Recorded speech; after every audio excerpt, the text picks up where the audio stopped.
Sejumlah nama yang sering jadi langganan skuad di babak kualifikasi Piala Dunia 2026 kini tidak dipanggil. Ada juga sejumlah nama baru yang bisa saja debut untuk timnas kita saat menjalani laga kualifikasi babak keempat nanti di bulan Oktober. Pertanyaannya, sudah tepatkah nama-nama yang dipanggil Patrick Kluivert ini atau justru ini skuad terbaik yang dimiliki timnas kita sekarang? Kami akan ulas ini bersama dengan analis sepak bola Roni Pangemanan. Bung Ropan, apa kabar? Baik. Terima kasih sudah bergabung bersama kami kali ini. Ya. Kita mau coba bahas soal 28 nama yang sudah dirilis sebelumnya atau sudah dipanggil begitu oleh Coach Patrick Kluivert dengan harapan ini bisa memperbaiki keadaan kita dan membuka peluang untuk kita masuk ke Piala Dunia 2026. Ya. Saya mau coba melihat dulu untuk posisi kiper dulu nih. Kalau kita lihat datanya dari 28 nama yang dipanggil itu 3 diantaranya ada Marten, pas kemudian ada Audero dan juga Hernando. Kalau Anda melihat secara profil 3 nama ini sejauh mana performa mereka dari analisis Anda sepanjang laga sebelum-sebelumnya, terutama di uji coba? Iya, kalau melihat dari performa kan Martin Paes itu mengalami masalah ya, kebugaran dia, cedera dia bersama dengan FC Dallas sehingga dia melewatkan 6 laga sebelumnya dan baru sekarang bisa dipastikan bahwa dia bisa bermain ya, sehingga itu yang membuat Emil Audero itu naik posisinya dan sekarang kalau bisa dikatakan Emil kiper terbaik bersama dengan Cremonese. Kita tahu bersama di Serie A ada di 5 besar dan dia tampil luar biasa, sempat mengalahkan Milan pula dan wajar kalau dia bisa mendapat tempat utama. Dan dari sisi bermain, jam bermain tentunya ini yang diinginkan oleh Patrick Kluivert terhadap semua pemain, bukan saja untuk kiper. Ya, jadi saya pikir kehadiran dari Paes oke, kita harus bersyukur bahwa kita punya kiper yang bisa menjadi untuk melapis juga bagi Emil Audero, karena tadinya kan Paes yang ada di atas yang lebih dulu, baru ada Emil. Tapi sekarang dalam kondisi yang belum 100% saya pikir bagi Paes kita sepakat untuk bisa mengatakan bahwa Emil Audero yang akan menjadi penjaga gawang nomor 1. Dan rasa Anda dia yang nama pasti bakal dimatangkan menurut saya ya, dan itu pasti diakui juga oleh tim kepelatihan yang dipimpin oleh Patrick Kluivert. Sementara Hernando selalu bisa mendapatkan jam bermain bersama dengan Persebaya. Ya, sayang memang dia itu berada di bawah bayang-bayang 2 kiper yang terbaik kita, ada Martin Paes dan Emil Audero, sehingga belum ada kesempatan. Tadinya saya berharap bahwa Hernando itu akan bermain melawan Taiwan di FIFA Matchday pertama, karena itu kesempatan bagi dia di hadapan para juga penggemar di Surabaya kan, karena dia main di Persibaya, tapi akhirnya Emil yang dimainkan ya, bahkan untuk bisa memainkan di babak kedua pun tidak, tapi tidak mengapa, itu kan urusan bagi pelatih. Namun pemilihan Hernando saya pikir oke, karena memang harus 3 pelatih dan tidak ada satu pemain pun, Nadeo Argewinata yang tadinya di FIFA Matchday ada di dalam tapi kan tidak mendapat jam bermain juga di tim nasional. Jadi ya itu pilihannya memang cuma 3 karena hanya ada 2 pertandingan. Jadi cukup dengan 3 kiper ini sudah oke. Tidak perlu untuk membawa 4 kiper. Gitu. Jadi saya pikir ya 3-3 ini sudah pas lah pemilihan dari. Tapi yang fixnya Anda yakinnya Emil Audero? Emil Audero.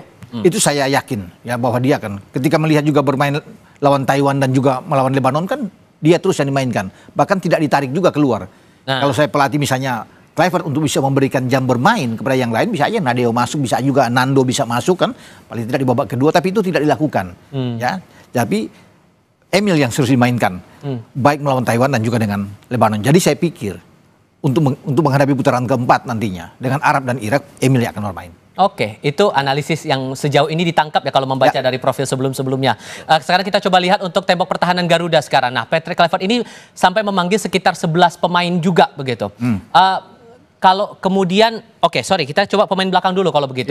Kalau pemain belakang ini, Anda melihat dari daftar namanya, kita coba lihat di sini ada nama Rizky Ridho, kemudian ada Justin Hubner, J.I. Jazz, kemudian ada Ahmad juga di sini yang masuk dalam list panggilan begitu. Kalau kita coba lihat nama berikutnya, untuk posisi berikutnya ada Verdong, kemudian Kevin, Dijk, Sandy Walsh, kemudian ada Yance juga masuk dalam daftar panggil. Kansnya gimana untuk masing-masing dan kira-kira formulasinya kalau belajar dari pertandingan sebelum-sebelumnya akan ke arah mana? Termasuk untuk nama berikutnya kita coba lihat dulu.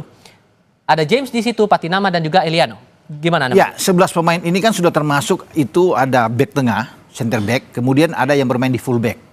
Ya, jadi semua 11. Tapi kalau di back tengah itu memang tanpa Mes Hilgers kan, yang tidak dipanggil karena lagi sibuk ya, dia mengurusi dengan klub ya, mendapatkan klub.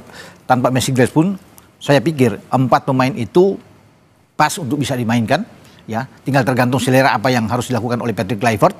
Pasti Jai Isyas yang akan dimainkan lebih awal karena dia sebagai kapten. Tinggal pendampingnya itu tinggal dipilih.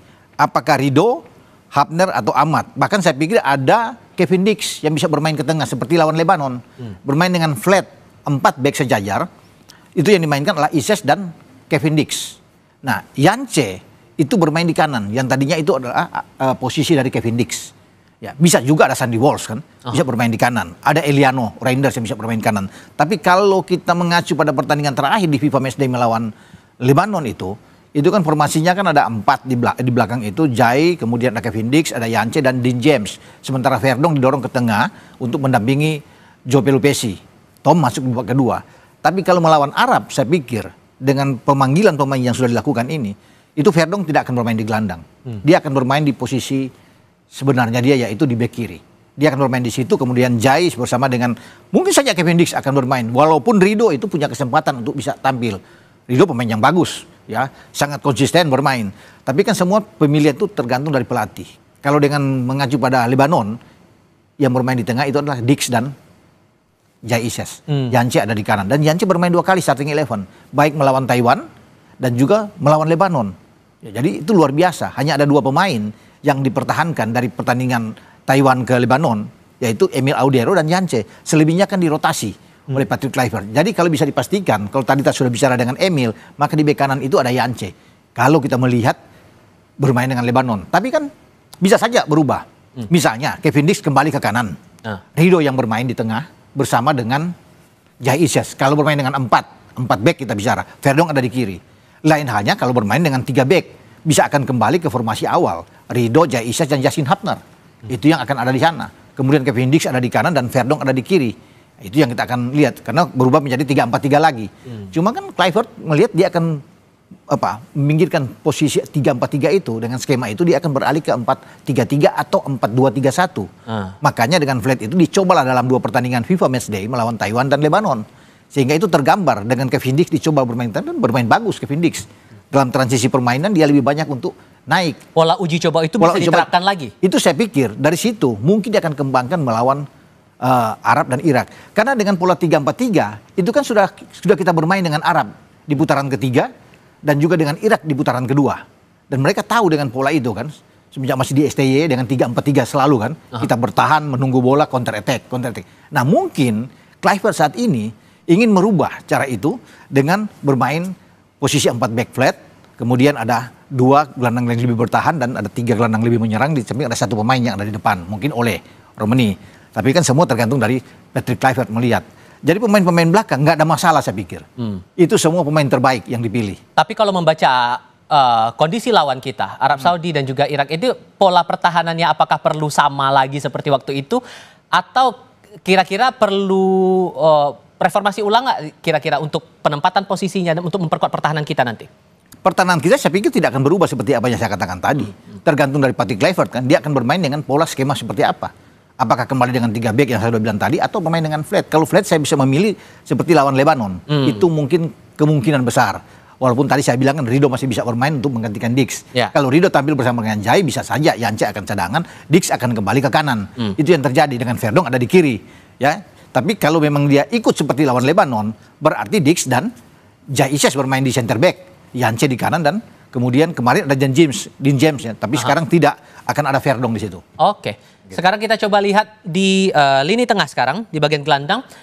Dan rasanya tidak ada yang berubah juga ketimbang uji coba September kemarin. Sejauh mana Anda mencermati itu? Iya, kalau melihat kan dari nama-nama yang dipilih memang sama sekali nggak ada. Apa yang dipanggil di saat FIFA Matchday kemarin itu yang ada. Tidak ada nama baru ya yang tampil. Kecuali ya kita tahu bersama ada Mauro Siesta dan Miliano terakhir kan dengan Adrian yang tampil. Tapi sekarang kita bicara dengan gelandang.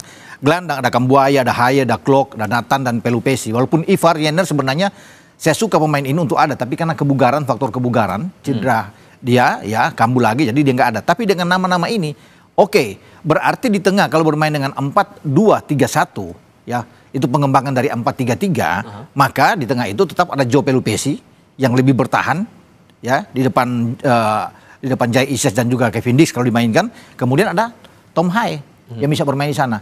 Kemarin Tom Haye tidak dimainkan karena faktor kebugaran kan di FIFA Matchday.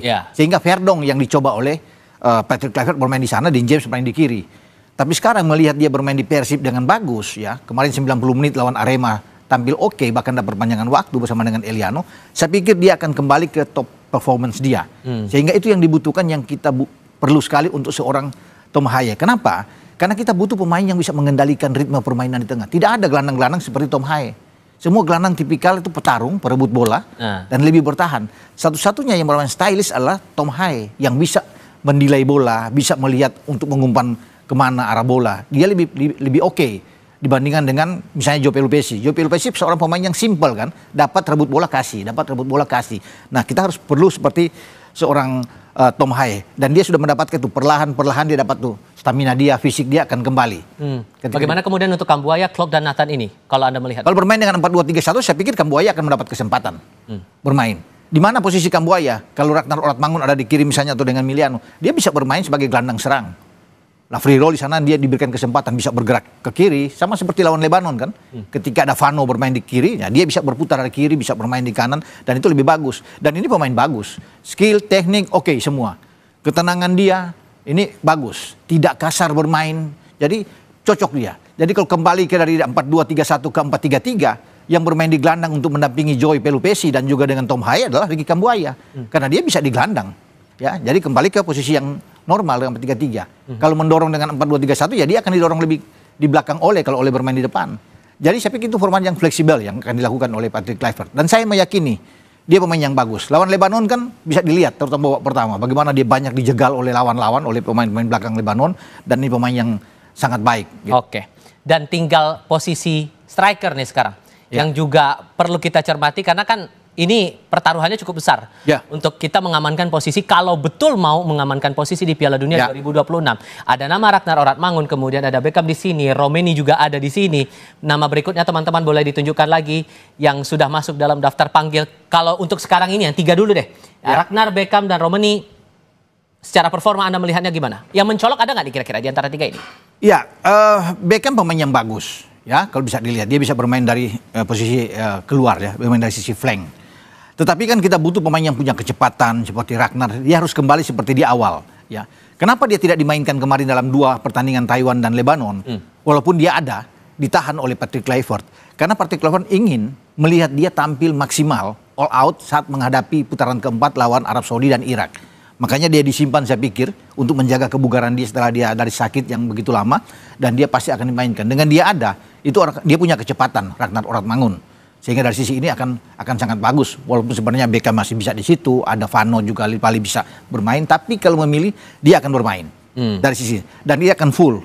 Hanya 2 pertandingan itu yang diharapkan Ragnar akan bermain. Kembalinya oleh Romeni juga ini patut disyukuri, luar biasa. Saya berharap, saya tadinya melihat bahwa ini kemungkinan kecil kan setelah dia pasca operasi, tetapi karena niat dia yang luar biasa, ambisi, itu yang mendorong dia lebih cepat sembuh, recovery dia sembuh. Ya, tentunya ada komunikasi dengan tim dokter juga, tim medis, yang memberikan garansi, jaminan bahwa Ole bisa bermain.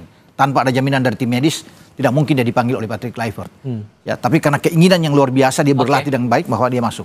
Kita coba lihat untuk nama berikutnya nih. Untuk nama berikutnya sejauh mana Anda menganalisis? Mauro Zylstra, kemudian ada Milano Jonathan dan juga Egy. Kalau ini dua nama baru juga kan? 2 nama baru ini memang sudah dicoba dalam 2 FIFA Matchday. Bisa jadi tumpuan nggak kira-kira? Iya, ketika Ole tadinya kita tidak berharap dia akan hadir begitu cepat ya, pasti Mauro Zylstra dong yang akan ada di depan sebagai nomor 9. Ini kan murni nomor 9, Mauro Zylstra ini. Kemudian kalau dengan Jonathan ini kan sudah memperlihatkan penampilan yang oke, baik melawan Taiwan dan Lebanon. Jadi ini pemain yang bagus kalau bermain dari sisi kanan. Egy pemain yang juga ke flank. Egy kan bukan striker, tapi lebih banyak ke flank. Jadi kalau bisa dilihat ini akan menjadi pelapis bagi Ole, jika Ole ada. Kemudian Jonathan akan menjadi pemain inti untuk bermain di kanan, di posisinya Marcelino. Itu. Oke, untuk nama berikutnya ada nama lagi yang sejauh mana Anda membaca ini? Sananta, Jakob, dan Lillipali. Iya, ini sebagai tim yang saya pikir sebagai pemain yang mungkin akan masuk sebagai super sub, ya. Ya, tapi kalau bicara dengan Jakob, kalau bermain dengan 4 tadi, Jakob akan ada di belakang. Nah, itu akan bagus tentunya di posisi kanan. Sementara Sananta akan menunggu kalau ada cedera mungkin terhadap oleh Romeni atau kemudian sisa tidak bermain, baru ada kesempatan dari Sananta. Tapi kalau melihat juga ke belakang, Sananta kan selalu dimainkan oleh Patrick Kluivert. Ketika dalam pertandingan terakhir walaupun sebagai pemain super sub. Lillipali pasti akan menjadi pelapis juga, tidak akan mungkin bermain sejak di starting 11 di awal. Walaupun lawan Lebanon dia bermain dari awal bersama dengan Kambuaya.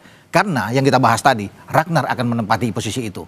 Jadi Lillipali mungkin kalau akan main di babak kedua gitu. Oke, dan sejauh Anda membaca tadi lini-lini kita dengan komposisi tim kita yang punya peluang untuk memperkuat posisi kita di Piala Dunia 2026 ini. Semoga ini doa terbaik kita kan untuk timnas kita. Seberapa besar peluangnya kalau melihat lawan kita adalah Arab Saudi dan Irak? Kita akan bahas ini di segmen berikutnya. Tetap bersama kami di Sapa Indonesia Malam.